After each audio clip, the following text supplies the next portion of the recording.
When aspiration is united to concentration, the result is meditation. When a man intensely desires to reach and realize a higher, purer, and more radiant life than the merely worldly and pleasure-loving life, he engages in aspiration, and when he earnestly concentrates his thoughts upon the finding of that life, he practices meditation. Without intense aspiration, there can be no meditation.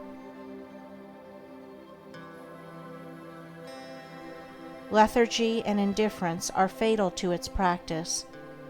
The more intense the nature of a man, the more readily will he find meditation, and the more successfully will he practice it. A fiery nature will most rapidly scale the heights of truth in meditation, when its aspirations have become sufficiently awakened. Concentration is necessary to worldly success. Meditation is necessary to spiritual success. Worldly skill and knowledge are acquired by concentration. Spiritual skill and knowledge are acquired by meditation.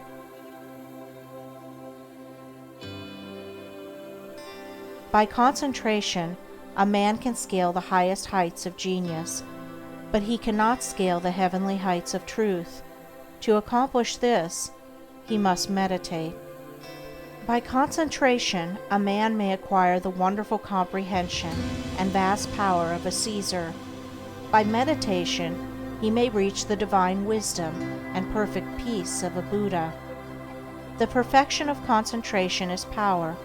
The perfection of meditation is wisdom. By concentration, men acquire skill in the doing of things of life, in science, art, trade, etc.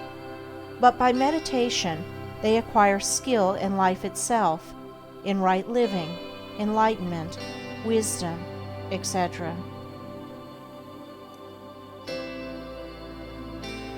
Saints, sages, saviors, wise men, and divine teachers are the finished products of holy meditation.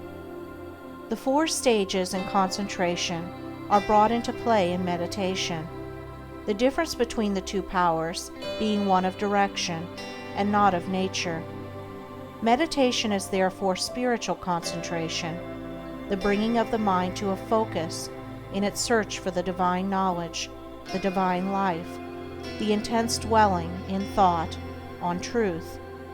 Thus a man aspires to know and realize, above all things else, the truth. He then gives attention to conduct, to life, to self-purification.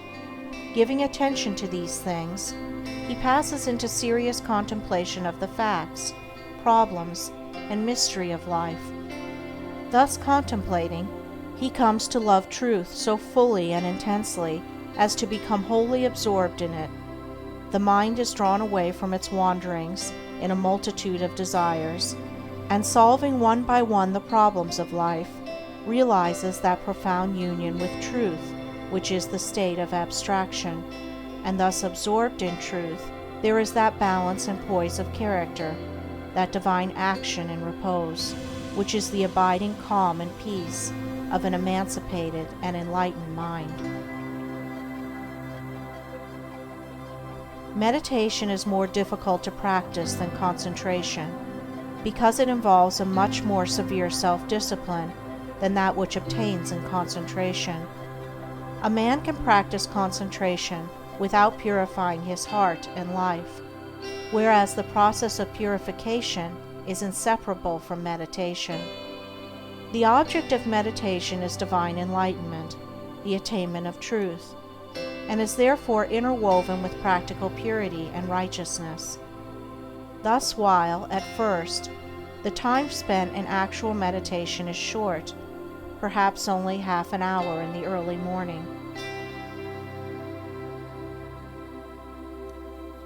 the knowledge gained in that half hour of vivid aspiration and concentrated thought is embodied in practice during the whole day.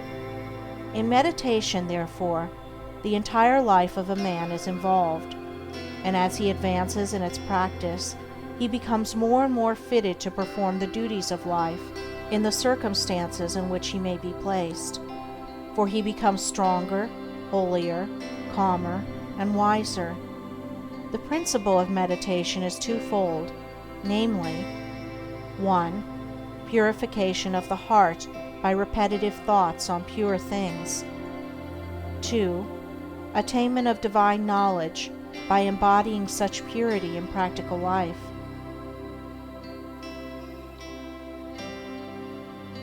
Man is a thought being, and his life and character are determined by the thoughts in which he habitually dwells.